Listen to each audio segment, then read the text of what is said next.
Assalamualaikum warahmatullahi wabarakatuh. Pada kesempatan ini saya akan mempresentasikan analisa proses output dan penilaian sistem informasi bisnis secara relevan sebagai bagian dari mata kuliah perancangan sistem informasi bisnis. Sejarah sistem informasi. Sejak permulaan peradaban, manusia sudah bergantung pada sistem informasi untuk berkomunikasi antara satu dengan yang lainnya dengan menggunakan berbagai jenis instrumen.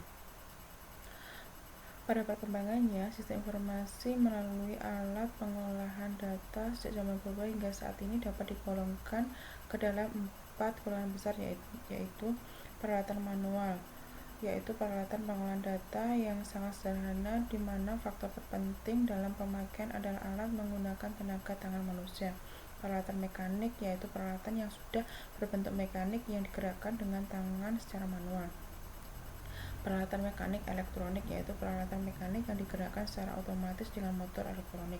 Peralatan elektronik, yaitu peralatan yang bekerja secara elektronik. Konsep dasar informasi. Secara sederhana, sistem informasi dipahami sebagai suatu himpunan atau kumpulan dari kelompok orang-orang yang bekerja, prosedur-prosedur dan sumber daya peralatan yang mengumpulkan data dan mengolahnya menjadi informasi, merawat dan menyebarkan informasi dalam suatu organisasi. Sistem informasi memuat berbagai informasi penting mengenai orang, tempat, dan segala sesuatu yang ada di dalam atau di lingkungan sekitar organisasi. Data yang diolah menjadi bentuk yang lebih berguna dan lebih berarti bagi yang menerimanya. Sesuatu yang nyata atau setengah nyata yang dapat mengurangi derajat ketidakpastian tentang suatu keadaan atau kejadian. Kualitas informasi sangat dipengaruhi atau ditentukan oleh beberapa hal, antara lain relevansi, akurasi, timelines, ekonomi, efisiensi, dan reliability. Manfaat sistem informasi. Organisasi menggunakan sistem informasi untuk mengolah transaksi-transaksi, mengurangi biaya, dan menghasilkan pendapatan sebagai salah satu produk atau pelayanan mereka. Perusahaan menggunakan sistem informasi untuk mempertahankan persediaan dan tingkat paling rendah agar konsisten dengan jenis barang yang tersedia. Langkah-langkah tahap analisa sistem menurut Bodnar 2004. Survei sistem. Saat ini survei sistem diperlukan guna mendapatkan pemahaman mengenai aspek-aspek operasional sistem. Identifikasi kebutuhan informasi. Langkah kedua dalam analisa sistem yaitu mengidentifikasi kebutuhan informasi untuk membuat keputusan manajerial. Identifikasi kebutuhan. Langkah ketiga adalah identifikasi kebutuhan sistem. Kebutuhan ini dapat dispesifikasikan menurut masukan dan keluaran sistem yang diinginkan. Pembuatan laporan analisa sistem.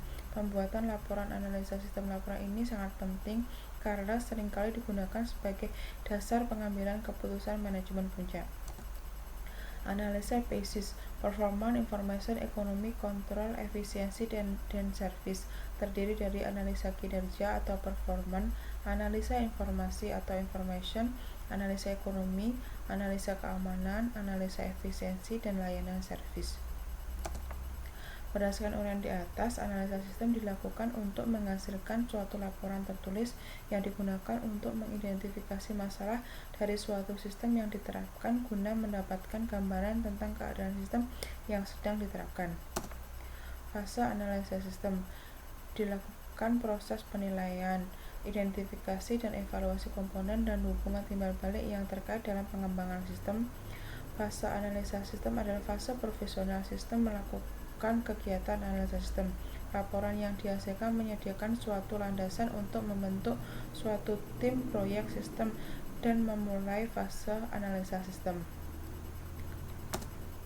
Pada prinsipnya sistem terdiri atas komponen-komponen atau fungsi utama sebagai berikut: masukan atau input, pemrosesan atau transformasi, dan keluaran atau output. Keluaran sistem adalah hasil dari pemrosesan dari suatu sistem. Keluaran tersebut diharapkan bisa bermanfaat sesuai dengan tujuan atau fungsi sistem. Keluaran sistem informasi dapat dikelompokkan ke dalam 5 jenis utama, yaitu dokumentasi transaksi, laporan yang direncanakan sebelumnya, jawaban atas pertanyaan yang direncanakan sebelumnya, laporan dan jawaban atas pertanyaan yang sifatnya sementara, dan dialog manusia atau mesin. Indikator kualitas sistem. Kualitas sistem. Keberhasilan dari kualitas sistem ada beberapa indikatornya, antara lain easy to use, kemudian penggunaan, kecepatan akses, keandalan sistem, fleksibilitas, dan keamanan. Cukup sekian dari saya. Terima kasih. Assalamualaikum warahmatullahi wabarakatuh.